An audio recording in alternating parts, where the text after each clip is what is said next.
Welcome to Cause Before Symptom, uncovering the real cabal and spiritual forces that are controlling the world. And now, here is your host, James Carner. Welcome to Cause Before Symptom. I'm your host, James Carner. Today is April 12th, 2026, and tonight's episode is all about From Flood to Faith, Was Religion Scattered or Preserved? I went through a lot of books today, and this examination really traces the development of religion from the aftermath of the flood through the dispersion of nations and into the formation of the world's major belief systems. Now, by comparing ancient sources, including Mesopotamian flood narratives, early Vedic texts, Babylonian creation accounts, the Dead Sea Scrolls, and the Ethiopian canon, it tests whether religions emerged independently or developed from a shared origin that later fragmented. Well, rather than assuming conclusions, the study follows structure, transmission, and consistency across time. It observes that many traditions preserve similar themes, creation, corruption, judgment, and renewal, while also following and showing clear divergence in how those themes are interpreted and expanded. Now, some systems evolve, adapt, and reinterpret their foundations, while others demonstrate a measurable effort to preserve a fixed narrative across generations. At the center of this investigation is the question of continuity. If humanity began from a single point after the flood, then the presence of shared patterns across cultures may reflect memory rather than coincidence. Now, from that perspective, the focus shifts from identifying the oldest religion to identifying which line, if any, maintained its structure without reinvention. Now, by placing the Ethiopian canon alongside early Jewish manuscripts and global religious texts, this study evaluates whether Christianity represents the emergence of a new belief system or the continuation of an ancient, preserved tradition. The goal is not to dismiss other systems, but to examine the evidence carefully and determine whether truth scattered, evolved, or endured. Looking forward to this show tonight. It's going to be a big one. Shout out to everybody on the live chat rumble. Number one warrior is Surfer Wife. Surfer Wife saying, happy Sunday, family. Hope everyone had a great day. Love you, hun. Glad you're here. Thank you so much. Number one. All right. Number two warrior is Scorpion. Scorpion saying, hey, Pastor and warrior family. It feels good to be back with y'all. I love it. That means you guys are listening to me. And number three warrior is the Boots Hafner, Spark and Splee for himself. Boots Hafner saying, hello, James and warrior family.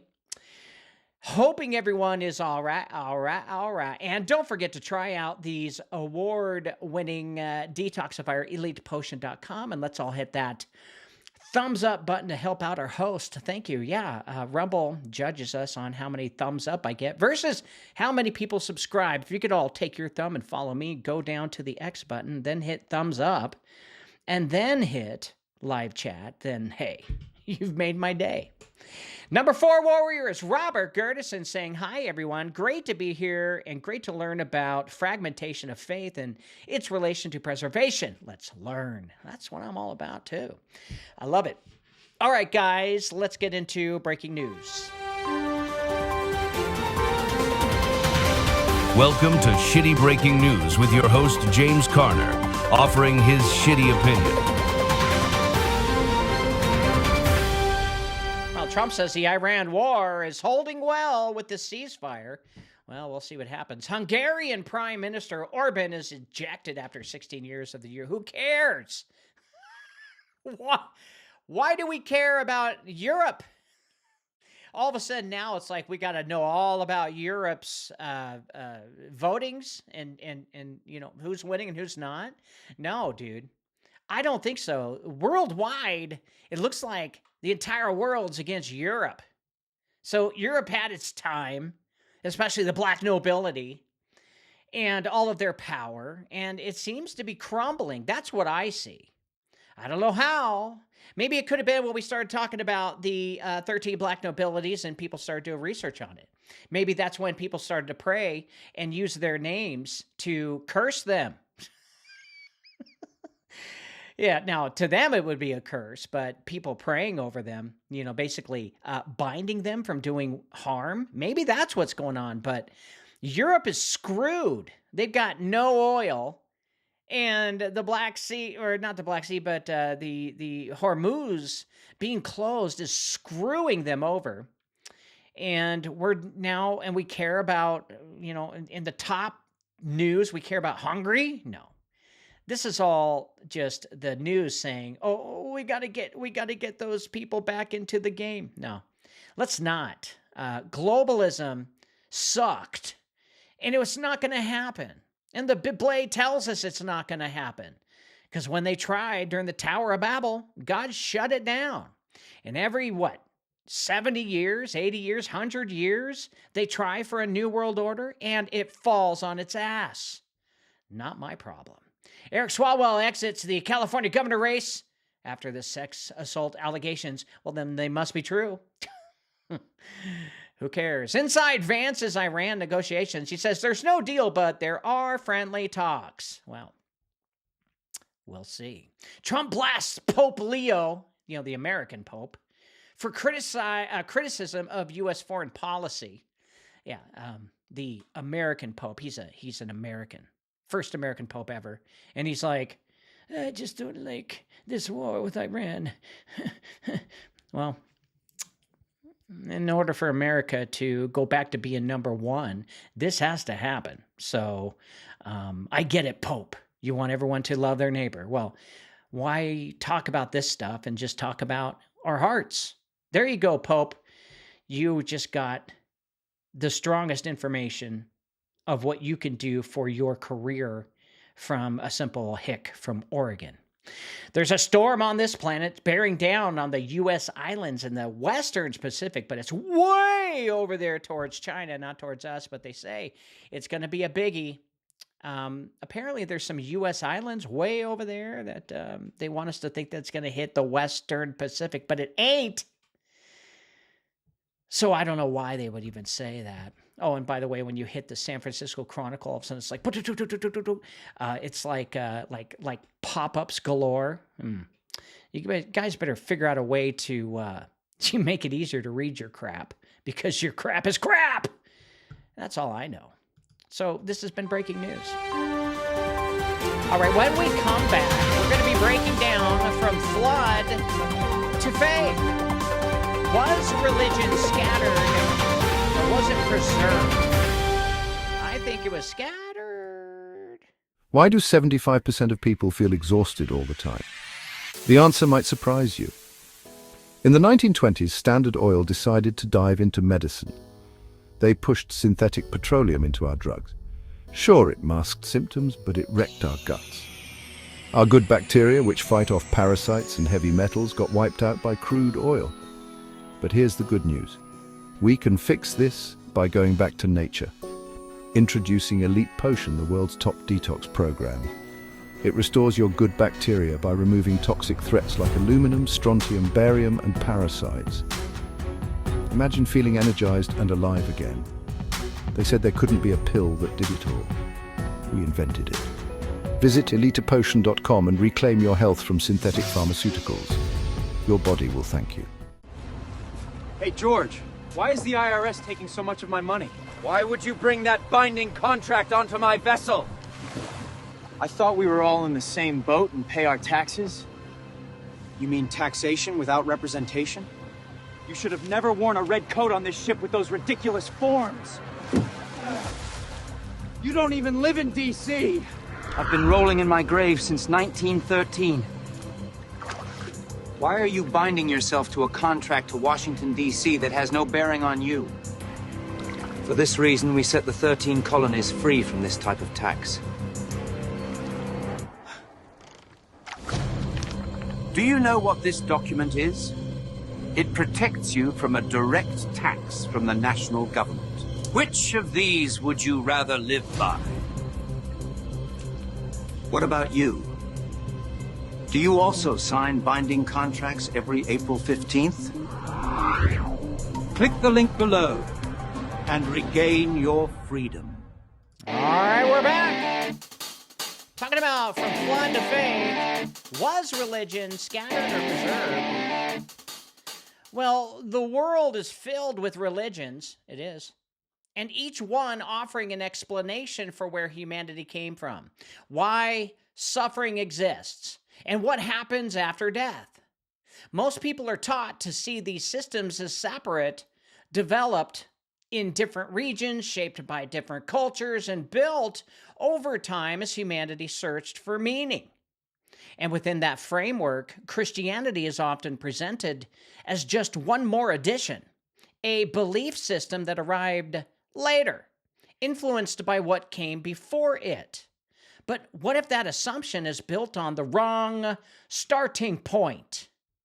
When the earliest records are examined, something unusual appears. Civilizations separated by geography and language still preserve similar themes.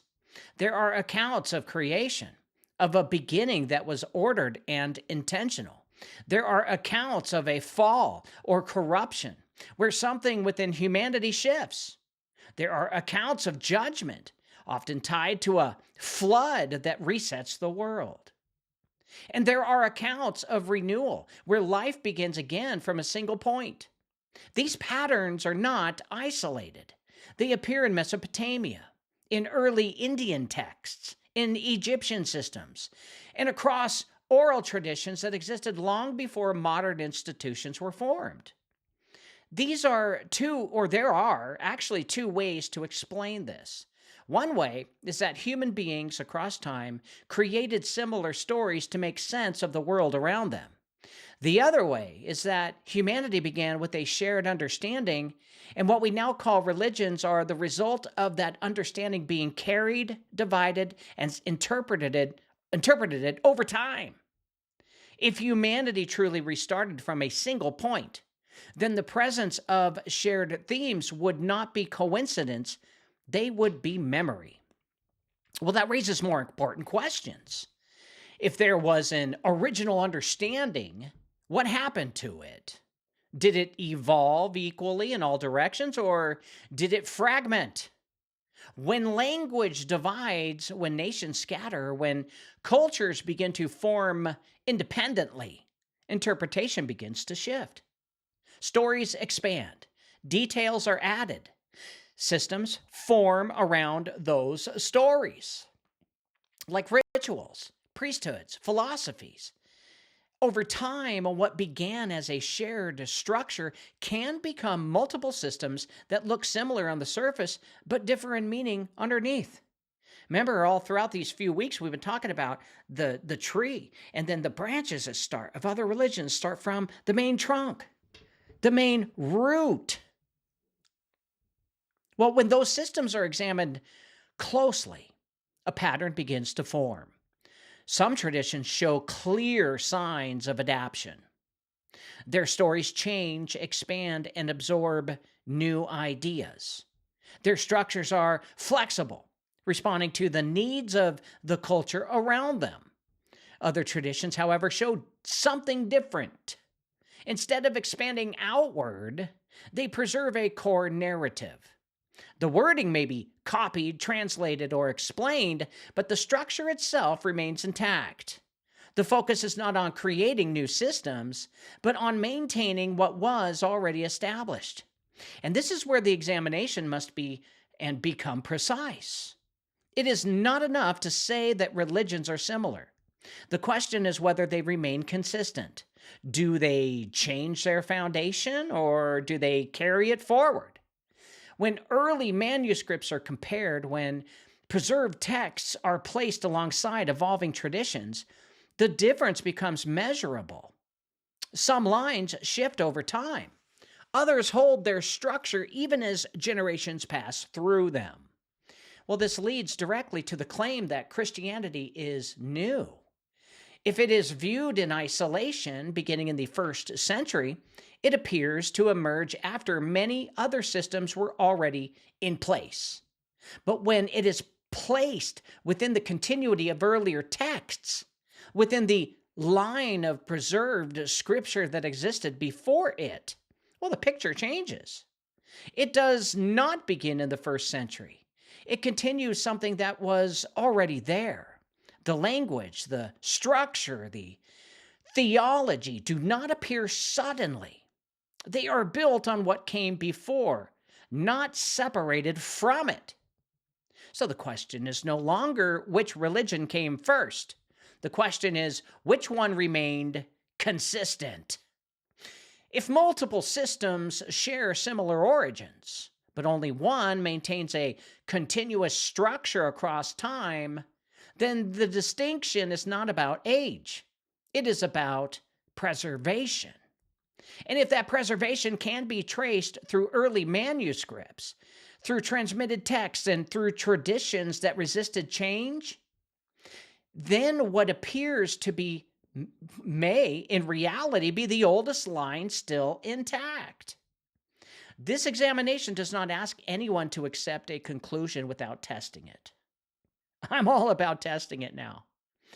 It asks a similar question when everything is placed side by side, when the stories, the texts, and the timelines are compared.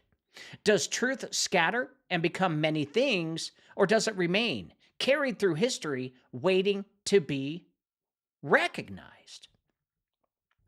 Well, every system that attempts to explain humanity must eventually answer one question: where did everything restart? When the earliest records are examined, whether biblical, Mesopotamian, or oral traditions across continents, they all converge on a single idea. There was a point in time when the world, as it was known, came to an end, and what followed was not continuation, but reset. In the Ethiopian Genesis, the structure is clear and direct. Humanity does not develop gradually through scattered beginnings. It begins again from a single family. After the flood, the earth is repopulated through Noah and his sons, and from them, the nations spread outward. This is not presented as symbolic language or mythic metaphor. It is written as lineage, as genealogy, as a record of descent. The text does not attempt to explain multiple origins. It insists on one. What follows from that claim is critical. If all people came from a single line after the flood, then all early knowledge, language, memory, understanding of God also comes from that place and same source. There is no room in that structure for independent religious invention at the beginning. There is only shared inheritance. That means whatever humanity knew about creation, about judgment, about God, existed before the nations divided. This is where the parallel traditions begin to make sense. The flood account in the Epic of Gilgamesh does not appear as a random story disconnected from the biblical narrative. It appears as a variation, one that shares structure but differs in detail. A chosen man is warned. A vessel is built. Life is preserved. The waters come. The world is in reset. These are not small similarities. They point to a common memory that was carried into different religions and retold through different lenses. The same pattern appears beyond Mesopotamia. In various cultures, there are accounts of destruction followed by renewal, often tied to water, judgment, and survival through a select few. These accounts are not identical, but they are consistent enough to raise a question. If these stories were created independently, why do they share such specific structural elements? And if they were not independent, then what is their origin? The Ethiopian text provides a framework that answers that question without speculation. It does not attempt to reconcile every global story. It establishes a starting point. Humanity begins again from one line, and from that line, everything spreads. So what we see here in other traditions can be understood not as separate creations, but as fragments of what was once unified. Well, this shifts the entire conversation. Religion is no longer viewed as something that appears in different places at different times. Instead, it becomes something that was carried outward, remembered, and interpreted as humanity moved and divided. The differences between systems are not evidence of separate origins. They are evidence of separation itself. And within that separation, something else begins to take shape. As generations pass, the clarity of the original structure begins to change. Details are added. Emphasis shifts. Cultural influence begins to shape the telling. And what was once direct becomes layered. What once was shared becomes localized.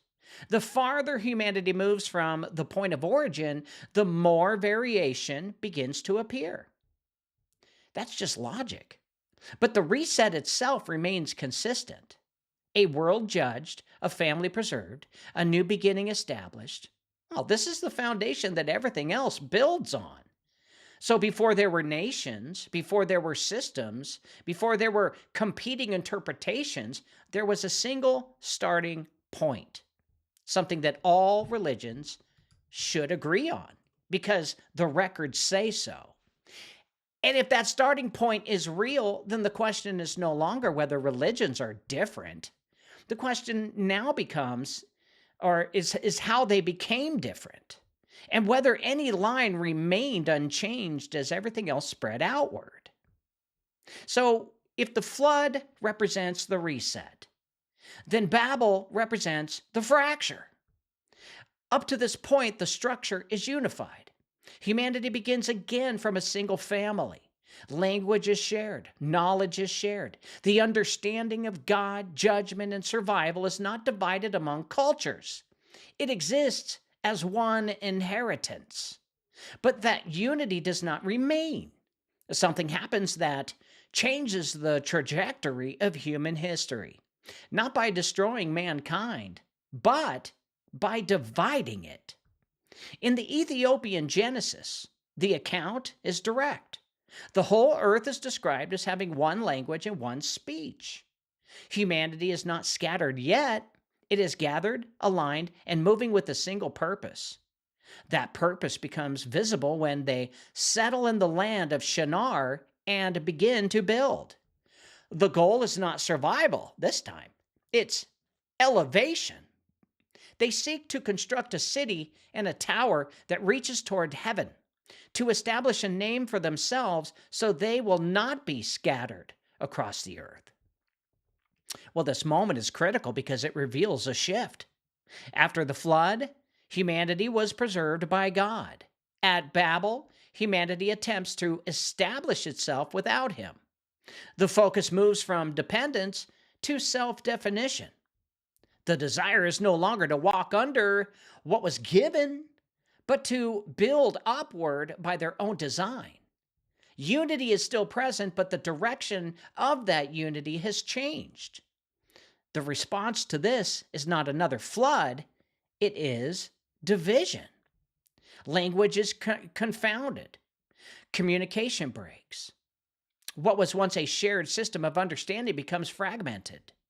People can no longer coordinate in the same way. And as a result, they scatter across the earth, forming separate nations, cultures, and eventually separate systems of belief.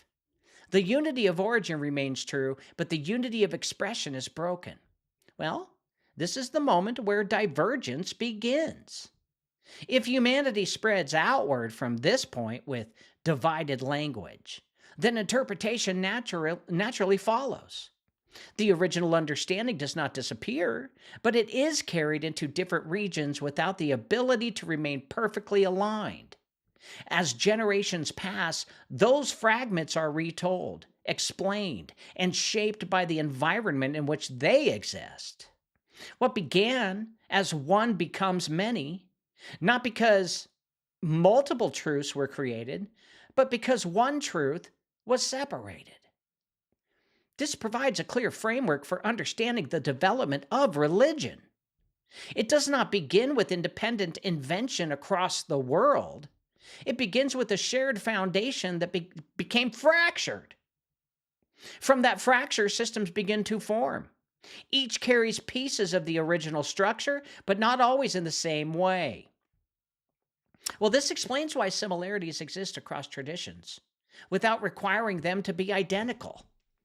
Creation narratives, flood accounts, and concepts of divine interaction persist because they were part of the original inheritance. But as language divides, meaning begins to shift, words no longer carry the same nuance.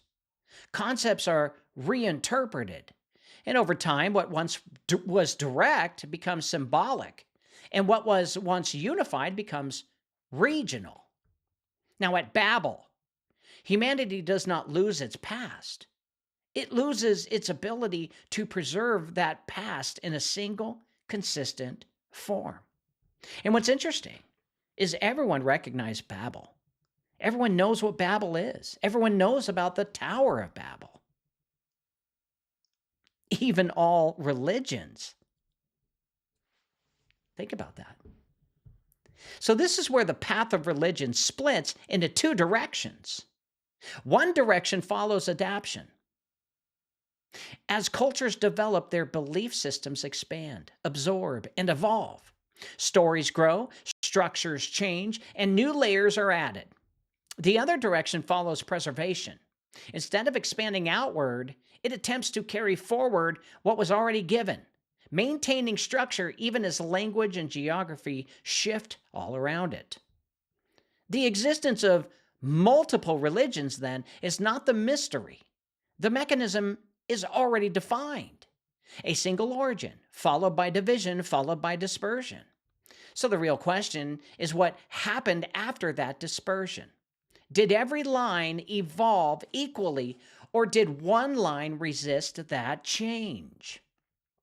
Because if Babel explains why everything became different, it also sets up the possibility that somewhere within that scattering, a line remained anchored to what came before. So after the division of Babel, humanity does not lose its past. It carries it into new territories. But once separated by language and geography, that shared memory begins to take on new forms. Nowhere in this is more visible than in the earliest recorded civilizations of Mesopotamia, where some of the first written narratives begin to appear. In this region, texts like the Epic of Gilgamesh and the Enuma Elish emerge as some of the earliest written accounts of creation, divine interaction, and catastrophe. These are not vague myths without structure. They are detailed narratives preserved in cuneiform on clay tablets, describing events that closely resemble what is found in Genesis. The flood account in Gilgamesh is the clearest example. A man is chosen and warned of coming destruction. A vessel is constructed. Animals and life are preserved. The waters come, covering the earth. Afterward, the survivor sends out birds to test whether the land has reappeared. These elements are not general similarities. They are specific, structured parallels. Yet at the same time, the details diverge. The reasons for the flood differ. The character of the God differs. The outcome is shaped by a different theological framework. Well, this is where something important becomes visible. These texts do not read like completely separate inventions. They read like variations of a shared memory, one that has already begun to shift. The structure remains recognizable, but the meaning begins to change. Instead of one sovereign God bringing judgment for moral corruption, the Babylonian narrative often describes multiple gods acting with conflicting motives, driven by noise, disturbance, or internal conflict. The focus then moves away from moral cause and toward divine interaction within a pantheon. While the same pattern appears in the creation account of Enuma Elish. There is still a beginning. There is still a forming of the world. But instead of ordered creation through spoken command, the narrative unfolds through conflict between deities. Creation emerges out of chaos and conquest rather than deliberate design. The structure of origin is still present, but it has been reframed. This is the center and first clear example of divergence after Babel. The memory of origin remains, but it is no longer preserved in its original form. It is interpreted, expanded, and reshaped. The shift is not random. It follows the environment in which it exists. As societies grow more complex, their narratives begin to reflect that complexity. Multiple gods emerge, hierarchies form, and stories become layered with symbolism and political meaning.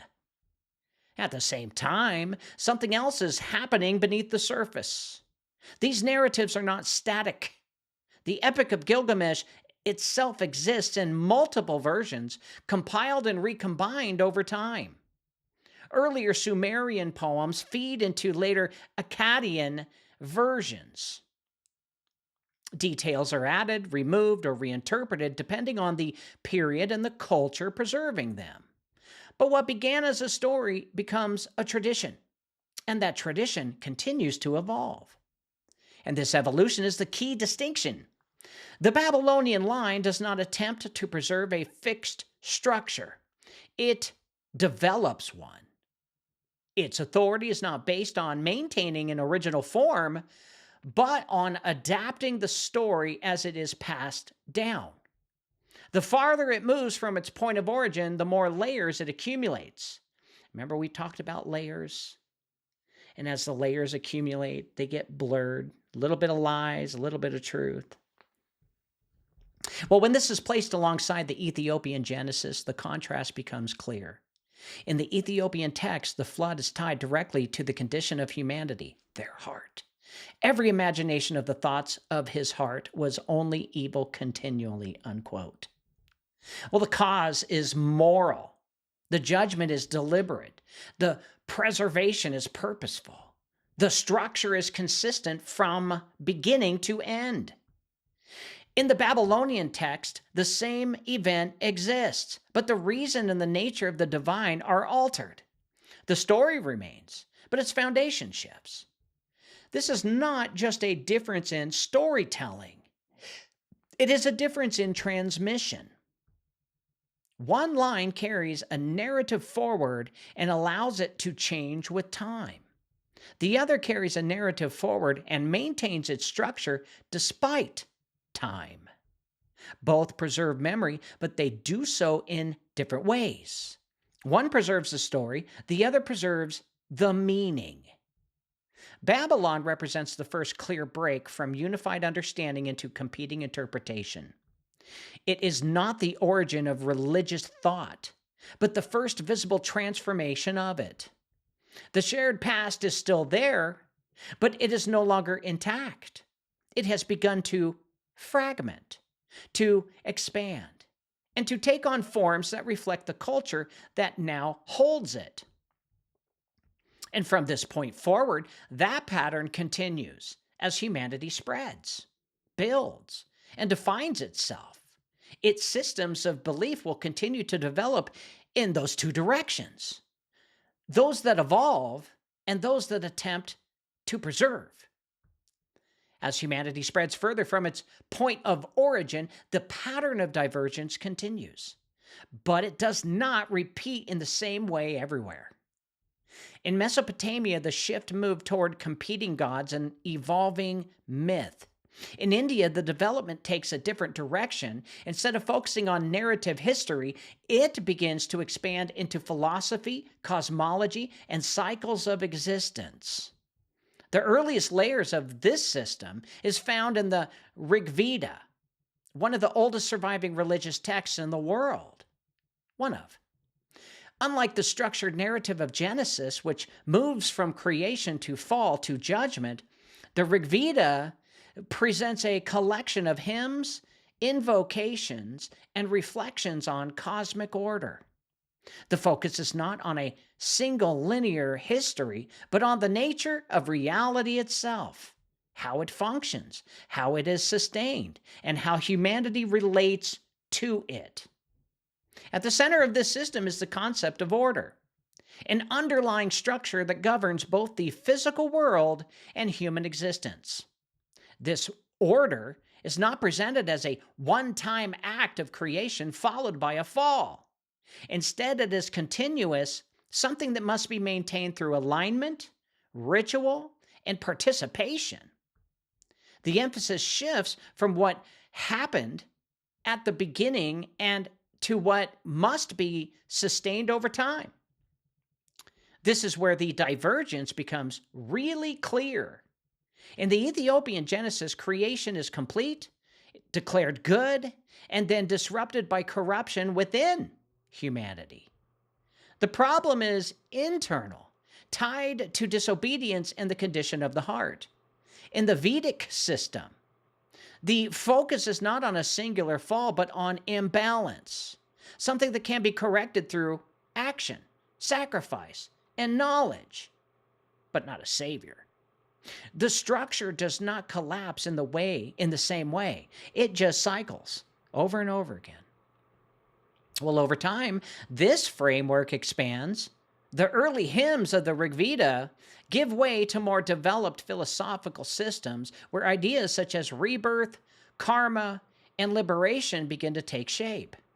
Existence is no longer seen as a single arc from creation to judgment, but as an ongoing process, life, death, and return, becoming part of the repeating pattern rather than a movement toward a final resolution, or pointing all of your problems on everything else but you. Well, this expansion reflects something different from what was seen in Babylon. In Mesopotamia, the narrative evolves, stories change, gods multiply, and events are retold. In India, the system deepens. It does not primarily rewrite a single story. It builds layers of meaning around its existence itself.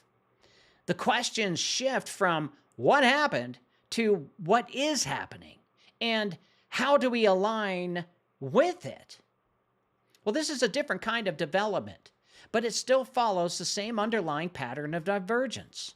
The original memory of creation, of order, of something beyond humanity remains present. But instead of being preserved in a fixed narrative, it is expanded into philosophical systems that continue to grow over time.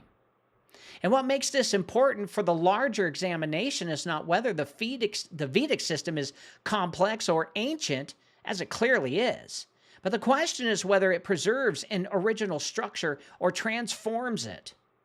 When compared side by side with the Ethiopian Genesis, the difference becomes measurable. One presents a defined beginning, a defined disruption, and a defined trajectory. The other presents an ongoing system, where beginnings are less fixed and endings are not final. Well, this is not simply a difference in belief. It is a difference in how truth is handled. In one case, truth is something that is given and carried forward. In the other, truth is something that is explored, expanded, and interpreted across generations. As humanity continues to spread and develop, this pattern becomes more and more visible. Some systems hold to a structure that resists change.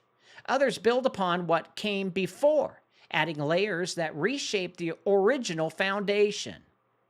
Both contain echoes of the past, but they do not preserve those echoes in the same way.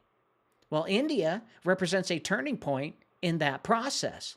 not because it abandons the idea of the divine, but because it transforms the framework from a historical account into a philosophical system. And in doing so, it moves one step further from a fixed origin and deeper into interpretation.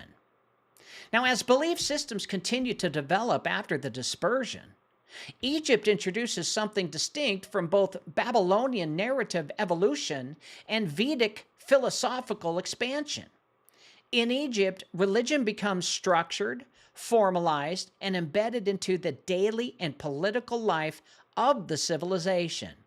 It is no longer just story or concept. It becomes institution. The Egyptian system centers heavily on what happens after death. Texts such as the Book of the Dead outline a detailed process the soul must pass through, including judgment, testing, and final outcome.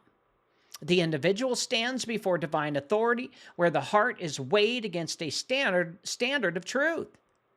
If found worthy, the person continues into a form of eternal existence. If not, the outcome is loss or destruction.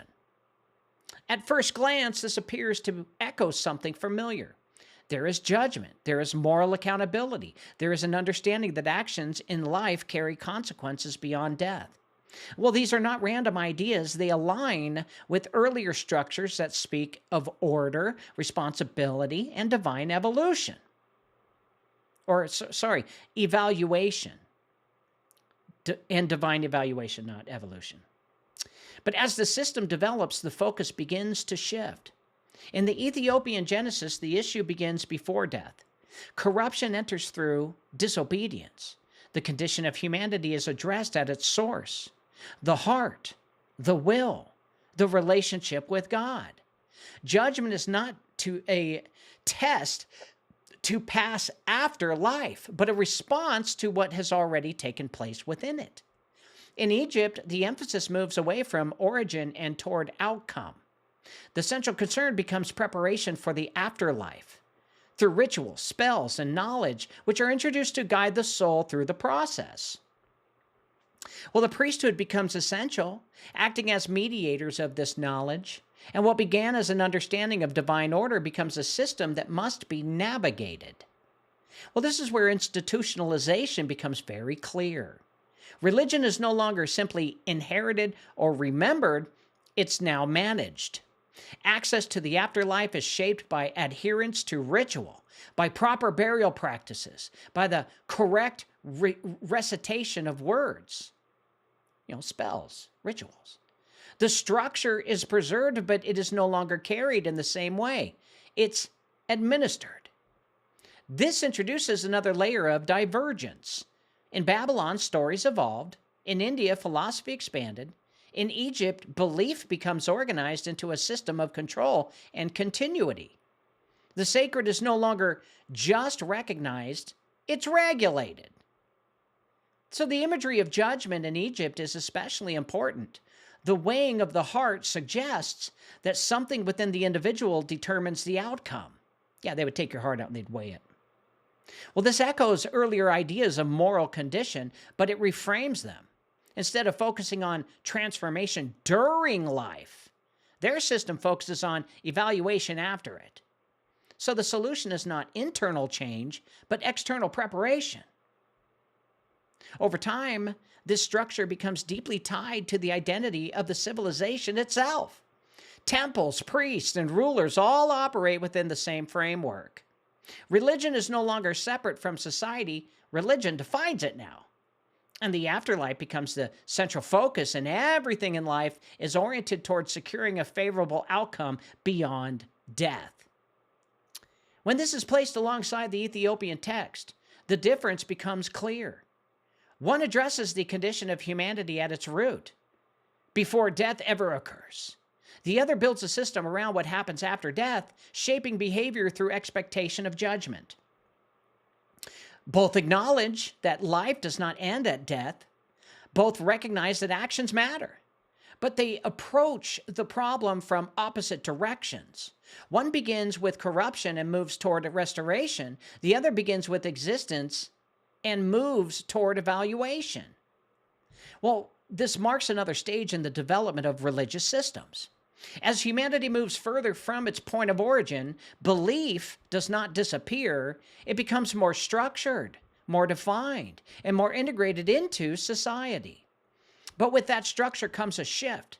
The focus moves from what was given at the beginning to what must be done at the end.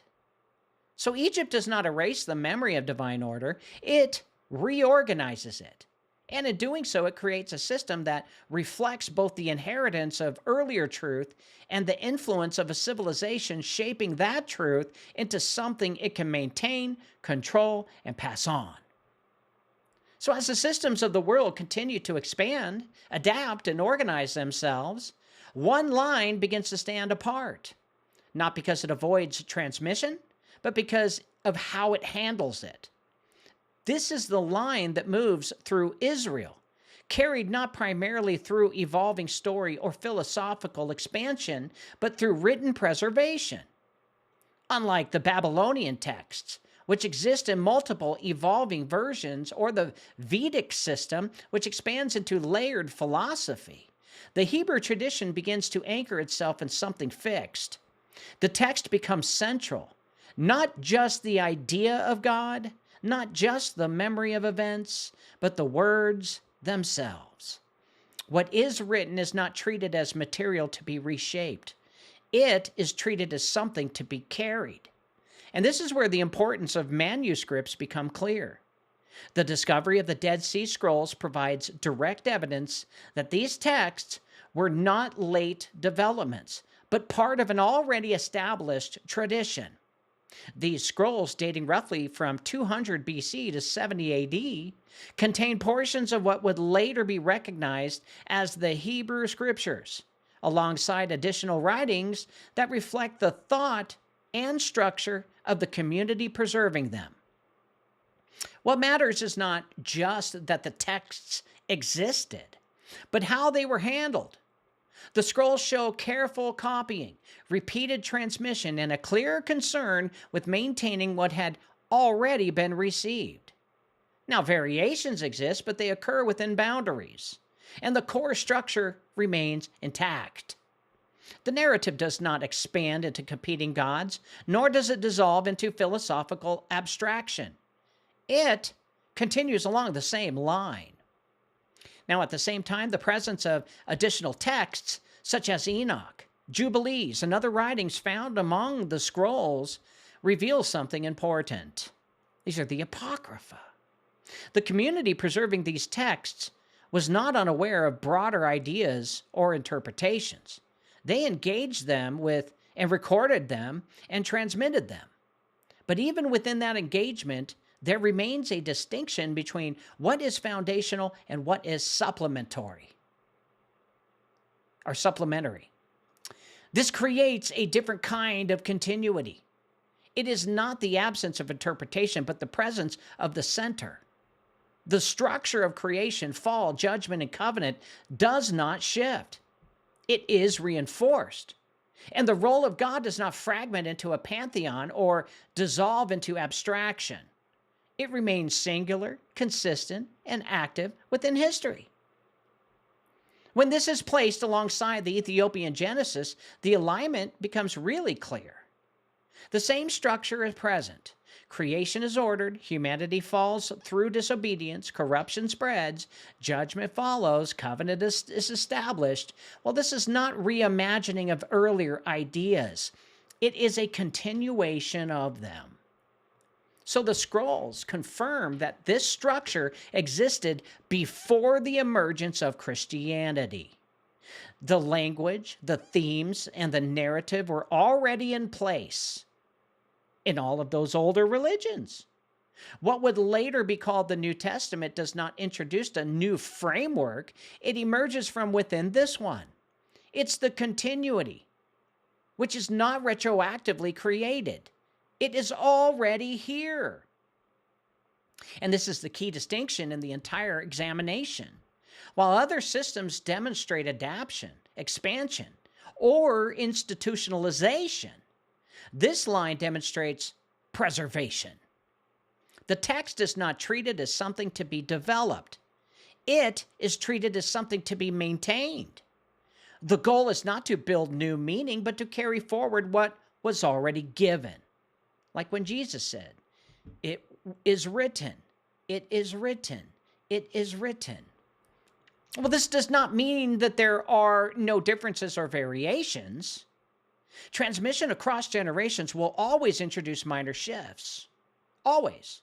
But the overall structure still holds. The narrative does not change direction. It does not abandon its foundation. It moves forward along the same path, even as history unfolds around it. So by the time of the scrolls, the line is already established. It is moved from oral tradition to written text, from shared memory to recorded structure, and despite the pressures of time, geography, and surrounding cultures, it remains anchored. And this is what separates preservation from evolution.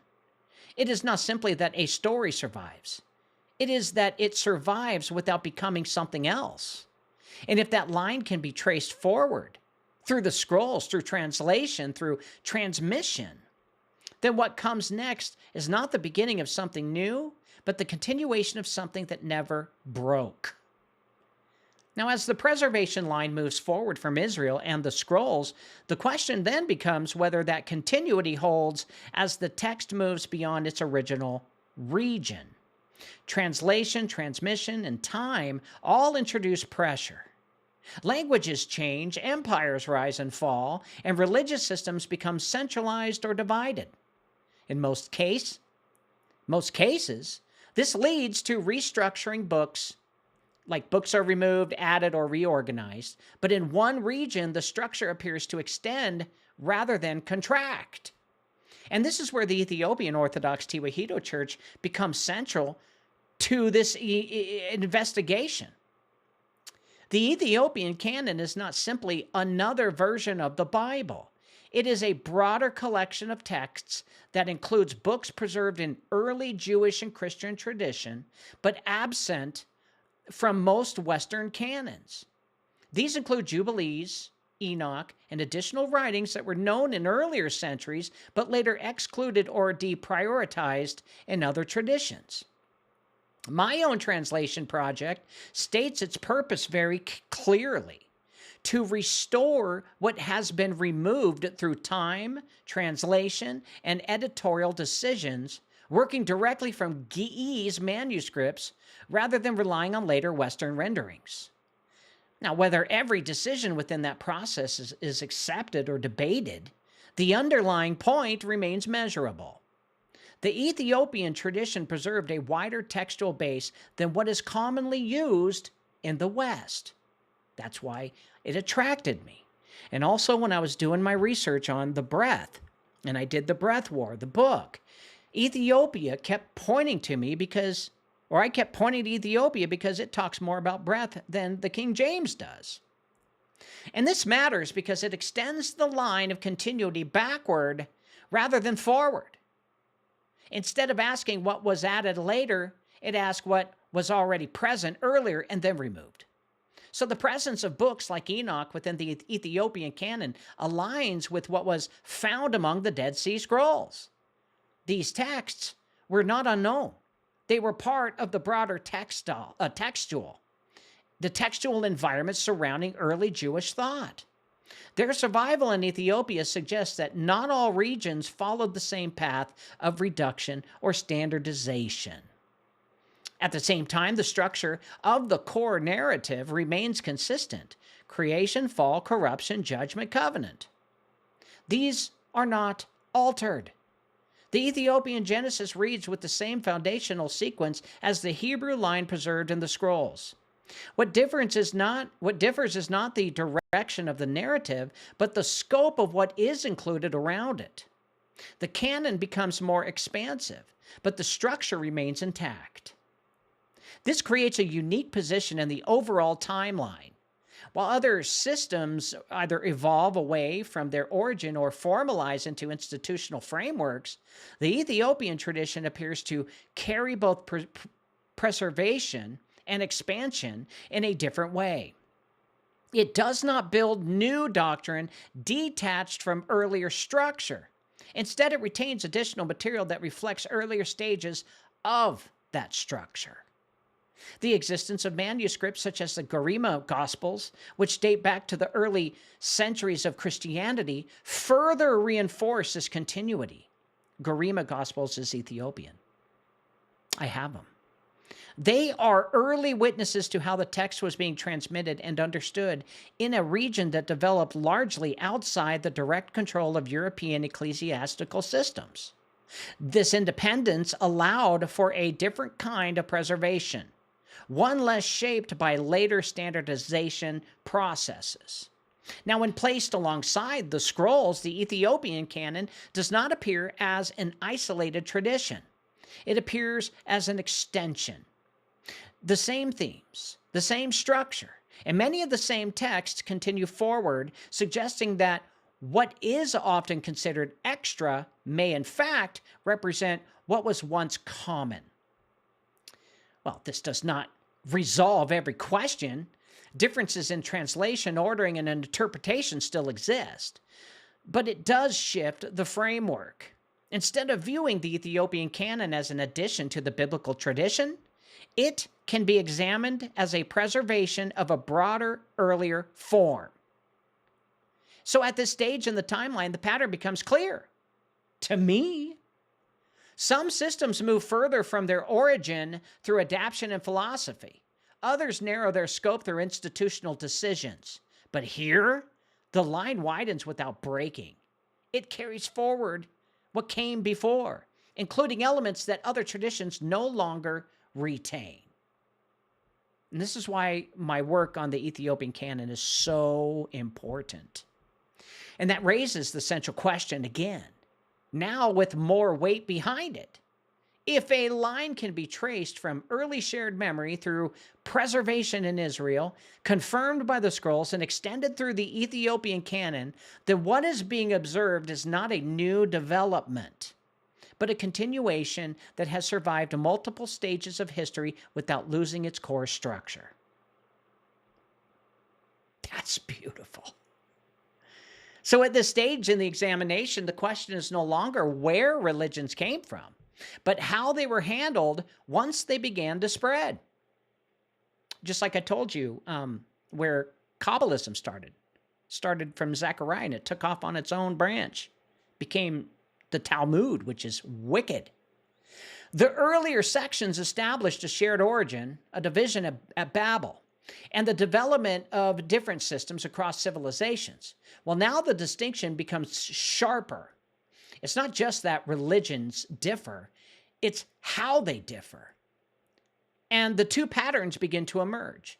The first pattern in what can be described as myth development, and the other pattern, or the original structure of creation, divine interaction, judgment, and renewal, is retained at a surface level.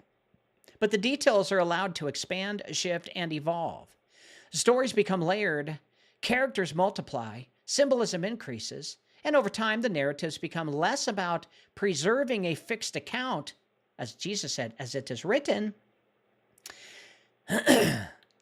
and more about expressing meaning through adaptation. Well, this is what is seen in Babylonian traditions, where stories like the flood are retold across generations, changing in tone, purpose, and explanation. And the same pattern extends into philosophical systems, where in India the structure does not disappear, but it transforms into something broader. Instead of maintaining a single narrative, the system develops into a framework for understanding existence itself. Instead of changing your heart, being a better person to your neighbor, you are going to examine everything outside of you and go with the flow in the circle of life. Well, concepts are added, expanded, and reinterpreted. Truth is not treated as a fixed account to be carried forward, but as something that can be explored and unfolded over time. Scholars like Joseph Campbell have described this as a repeating pattern across cultures, a shared narrative structure that appears in different forms around the world. And within that framework, all religions are seen as variations of the same underlying story, shaped by human experience and psychological need. The focus shifts away from historical continuity and towards symbolic meaning. pretty obvious now. The second pattern is different. Instead of expansion, it emphasizes preservation. In this pattern, the narrative is not treated as something to be reshaped, but as something to be maintained. The wording matters. The structure matters. The sequence matters. Transmission becomes central. Each generation does not reinterpret the foundation, it actually carries it. And this is what is observed in the Hebrew textual tradition and confirmed through the Dead Sea Scrolls. The presence of consistent structure across manuscripts, even with minor variations, demonstrates an effort to preserve rather than reinvent. Well, the same pattern continues into Ethiopian canon, where additional texts are retained, but the foundational structure remains unchanged. So the difference between these two patterns is not subtle. One allows for continuous development. The other resists it. This does not mean that the myth systems are without value or meaning. They clearly reflect deep human attempts to understand the divine, existence, and morality. But they operate under a different principle. Their authority comes from their ability to adapt and resonate across cultures. Their form is flexible. Textual preservation operates under a different principle entirely. That's what we follow. Its authority comes from continuity. Its strength is not in adaptation, but in consistency. The goal is not to reinterpret the origin, but to remain aligned with it. When these two patterns are placed side by side, the distinction becomes measurable. Myth systems show clear signs of change over time.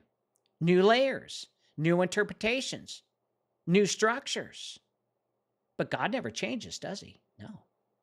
Preserved texts show continuity, repetition of the same structure and the same sequence and the same foundational claims.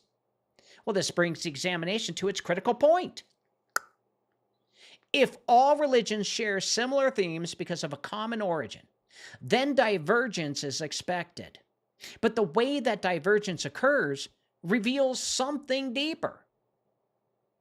It shows not just that humanity spread, but how it handled what it carried with it. Some systems transformed that inheritance into evolving narratives.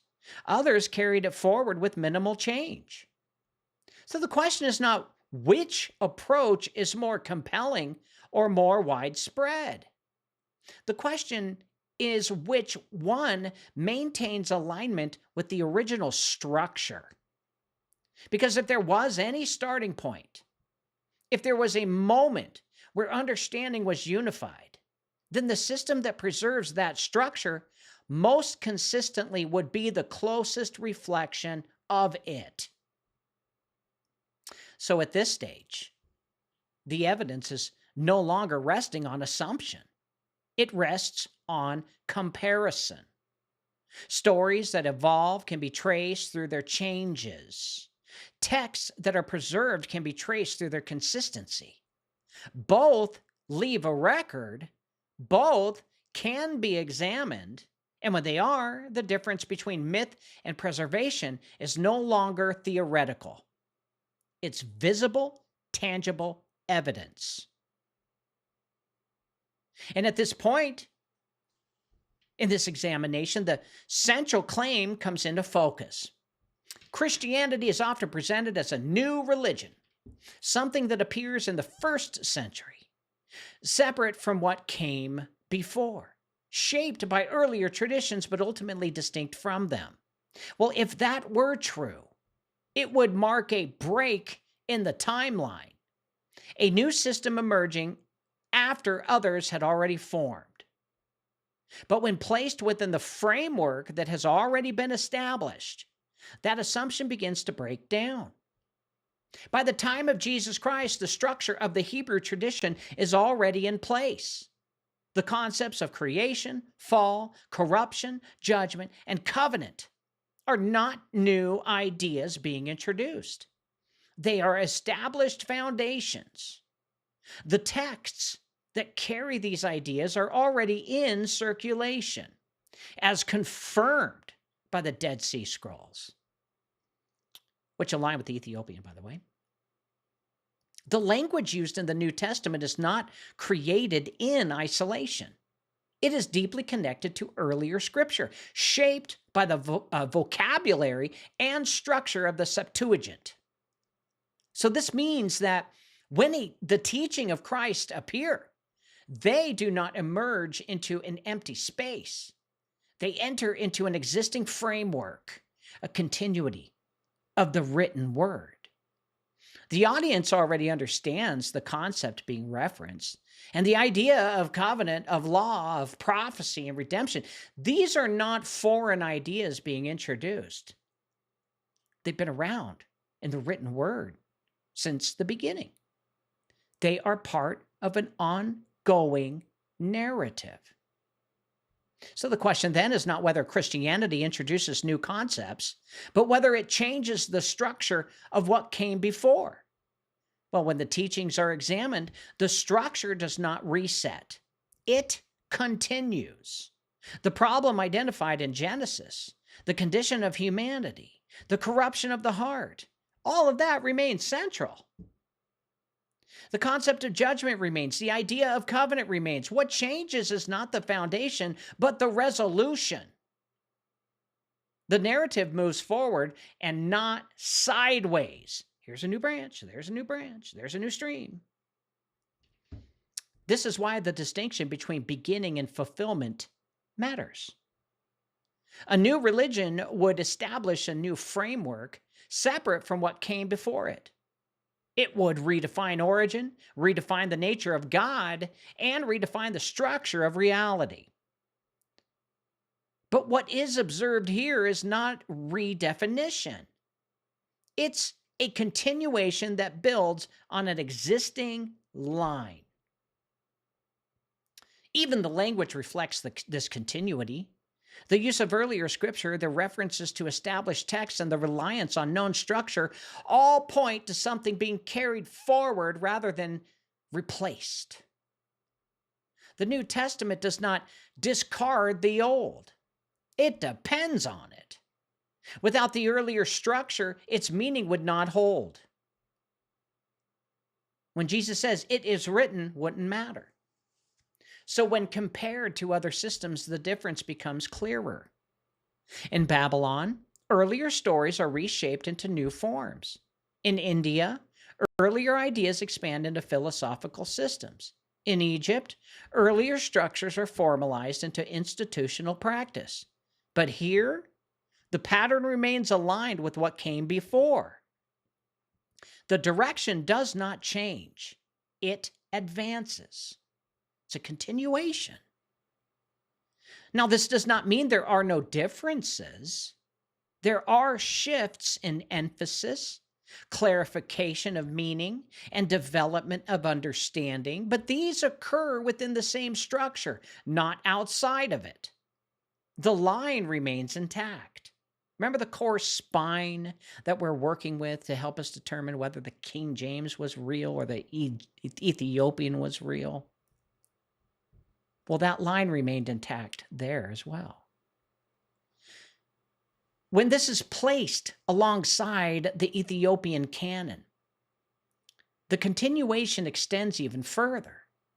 The same foundational structure is preserved, and the texts that surround it, including those found among the Dead Sea Scrolls, remain part of the broader context. The line does not begin in the first century. It passes through it. So this reframes the entire claim. Christianity is not the starting point of something new. It is a point within an ongoing sequence that's been around since the flood and earlier. The structure that began earlier is not replaced. It is simply fulfilled. The question then is not whether Christianity is newer in terms of timeline. No.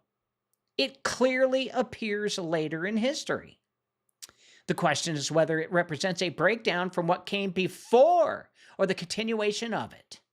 And when examined through structure, language, transmission, and spine, the evidence points in one direction. It does not begin the story. It continues it. Now, by this point, the full pattern has been laid out. The question is no longer whether religions came from or how they developed in isolation. The question is what happened to the original structure once humanity spread across Earth. When everything is placed side by side, Babylon, India, Egypt, Israel, Ethiopia, the differences are no longer subtle. They follow a pattern that can be traced from origin to outcome.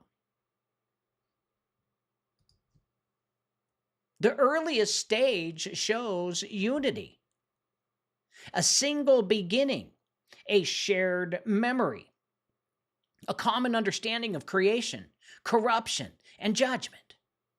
This is not speculation. It is reflected in the consistent presence of these themes across multiple civilizations since the flood. The flood narratives, the concepts of divine authority, the idea of moral accountability, these are not isolated ideas appearing randomly. They point back to a point of direction and origin. The second stage introduces division. Babel does not create new truths. It fractures communication. And what was once unified becomes separated. And from that separation, interpretation begins. Language divides, and with it, the ability to preserve meaning in a single, consistent form. This is where divergence becomes inevitable, because from there the path begins to separate more clearly. In Babylon, the shared memory transforms into evolving narrative. The structure remains recognizable, but the meaning shifts. Multiple gods replace singular authority. Stories are retold and reshaped across generations, and the focus moves from preservation to adaptation. In India, the structure expands into philosophical systems as the narrative becomes less fixed and the focus shifts toward understanding existence through cycles, balance, and continual process. The origin is no longer a single defined event, but part of an ongoing framework. In Egypt, belief becomes institutionalized. The emphasis moves to the afterlife, where judgment is approached through ritual, preparation, and structure. Religion becomes embedded within society, managed and maintained through priesthood and practice.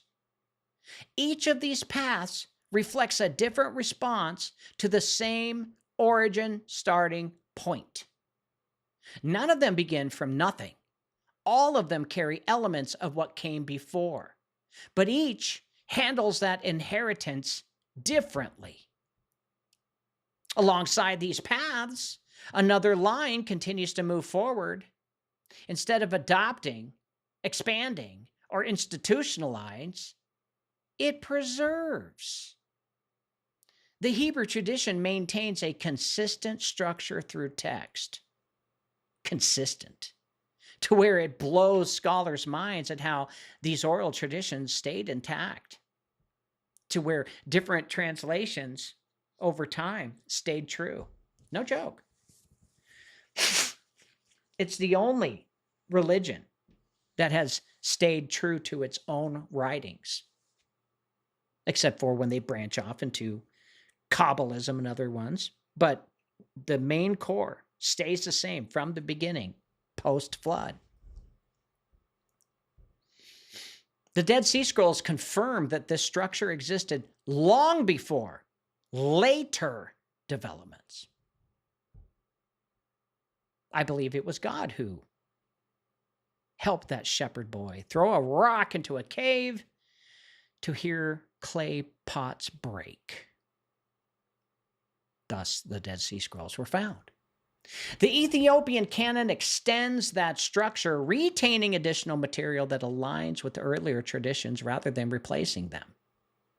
And when these are compared directly, the distinction becomes measurable. Some systems change over time, adding layers and reshaping their foundation. Others maintain continuity, carrying forward the same structure across generations. But this is not a matter of interpretation. It is visibility in the texts themselves.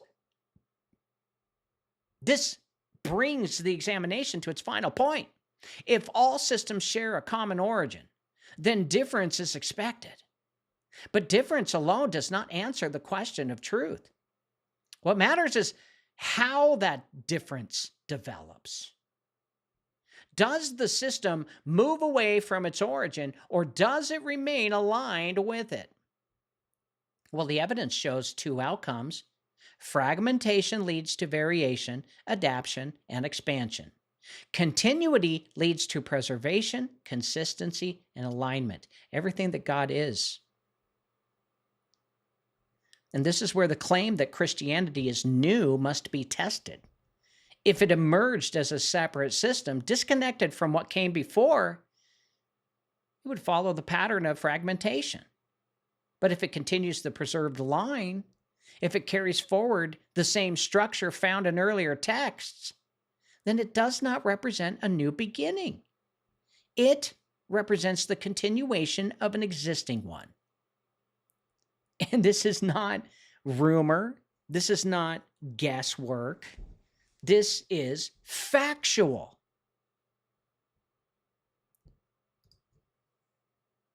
At the end of this examination, the question is no longer theoretical. It's observable. Systems that evolve can be traced through their changes. Systems that preserve can be traced through their consistency. But both leave a record. Both can be followed across time. And the difference is not in their existence. Remember, when Israel, this little nation, this is when the children of Israel left Egypt, and then Israel worshiped God, and the Abrahamic covenant. This is just one little place out of all the rest of the places that were all wrong. Wrong in scripture, wrong in fragmentation, wrong in holding on to the lineage because they added layers and interpretations. Little old Israel, the small little area, was the only one that held on to the truth and kept that going, that tradition of the truth, of the word, of what is written, as Jesus even records, for thousands of years. But all the other ones, they still continue to go into new enlightenment, ascension things, and they fall off of the word. So this isn't theoretical. This is an observation. And this thesis, in my opinion, is fact. The difference is in what they did with what they were given. And if Israel, one small nation, did what was right according to God, some of the time, they were the only ones that were holding on to the truth for as long as they possibly could. The truth is the word. All of the other ones is that example of how fragmentation followed after the flood, after the Tower of Babel. To get to the truth is really hard and must be measured carefully. And that's the distinction between fragmentation and continuity, as that becomes clear, not as an opinion, but as a pattern that runs straight through history itself. So when everything is placed side by side, texts, timelines, traditions, the question becomes clearer than it first appeared. The world does not present a collection of unrelated religions emerging at random points in history. It presents a pattern. That pattern begins with unity, moves through division, and results in a wide range of systems that reflect both memory and interpretation. The earliest stage points to a shared starting point. Across civilizations, the same foundational themes appear: creation, corruption, judgment, renewal. These are not vague similarities. They follow recognizable structure, suggesting that humanity did not begin with many independent explanations, but with a common understanding carried outward as the population spread. The division at Babel provides a mechanism for what follows. Language separates, communication breaks. From that moment forward, interpretation becomes inevitable. What was once unified begins to fragment, not because truth multiplies, but because its transmission is disrupted through all kinds of things like greed, power, you name it. As cultures form, those fragments are shaped by their environment, language, and worldviews. So from there, the paths diverge. Some systems evolve. They expand their narratives, develop philosophical frameworks, and adapt to the societies that carry them. Their strength lies in their flexibility, their ability to grow and absorb meaning over time. But in that growth, their structure changes. The original form becomes layered, reinterpreted, and sometimes unrecognizable beneath what has been added. Other systems become institutional. They reorganize belief into structured practice, embedding it within society through ritual, authority, and tradition. They preserve certain ideas and often shift the focus, moving from origin to outcome, from internal condition to external process. Now, alongside these developments, one line continues differently. It does not expand into multiple competing forms. It does not dissolve into abstract philosophy. It does not reorganize itself around institutional control. Instead, it preserves. Through transmission, through careful copying, through resistance to structural change, it carries forward the same core narrative across generations. And the Dead Sea Scrolls confirm that this structure existed long before the emergence of Christianity. The continuity of the Hebrew tradition demonstrates that the foundation was already in place. The Ethiopian canon extends that continuity, preserving additional material that aligns with early textual traditions rather than replacing them. What appears at first glance to be variation instead reveals a broader preservation of what was once more widely known. This reframes the central claim. Christianity, when isolated from its context, appears as a later development. That's the claim. But when placed within the line of preserved structure, it does not begin something new. It continues something already established. Its language, its themes, and its framework emerge directly from what came before it. So the distinction then is not between religions that exist and one that replaces them. It is between systems that changed and a line that remained aligned with its origin. Fragmentation leads to variation. Continuity leads to preservation. So this examination does not rely on assumptions or preference. It follows the record. It compares structure, transmission, and consistency across time. And in doing so, it reveals a pattern that can be tested and observed. So the question isn't whether the system is oldest or which one is most widespread. The question is which one carried the original structure forward without becoming something else. Because if truth began as one, then what matters is not how many directions it traveled, but whether it remained intact along the way. This has been Cause Before Symptom. I'm your host, James Carner. Tune in tomorrow night when God gives me another revelation to tell you guys all about. God bless you. God keep you. God thank you. I appreciate you all as well. Bye-bye. This has been Cause Before Symptom with your host, James Carner. Go to his website, jamescarner.com, and sign up for his newsletter. Also, Download his free books on the Breath War, the Crown of Blood, and the Ritual Machine. Fix your body by buying his award-winning detox formula, removing heavy metals and parasites. You'll feel better and live longer. Go to ElitePotion.com. And one more thing, please. Just try and love your neighbor, because if you do, the world would be a better place. See you tomorrow.